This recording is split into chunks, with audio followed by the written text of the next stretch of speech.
Courtney Watts has been suing Mercy Health and Warren Police Department because of her arrest in September 2023 when they reported her after she presented following a miscarriage. The hospital reported her to the police department, which led to her arrest. Here's their defense. They claimed that the hospital personnel were required to report the miscarriage to police. Why would they think that? Why would they think, oh, this person miscarried, I need to go tell the police? They're pointing to this section of Ohio Revised Code.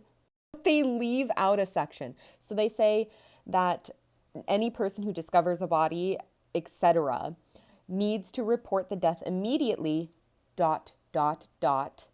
a law enforcement officer, an ambulance service, an emergency squad, or the coroner. And Watts' attorneys were like, hold on, that's not what that says. You just dotted a very important part of the law. The actual text says that no person who discovers the body, acquires first knowledge of a death, etc., shall fail to report the death immediately to a physician or advanced practice registered nurse whom the person knows to be treating the deceased for a condition, etc. Essentially, they just left out the part that said, no, like this should have been fine by her reporting to the hospital where she should have gone.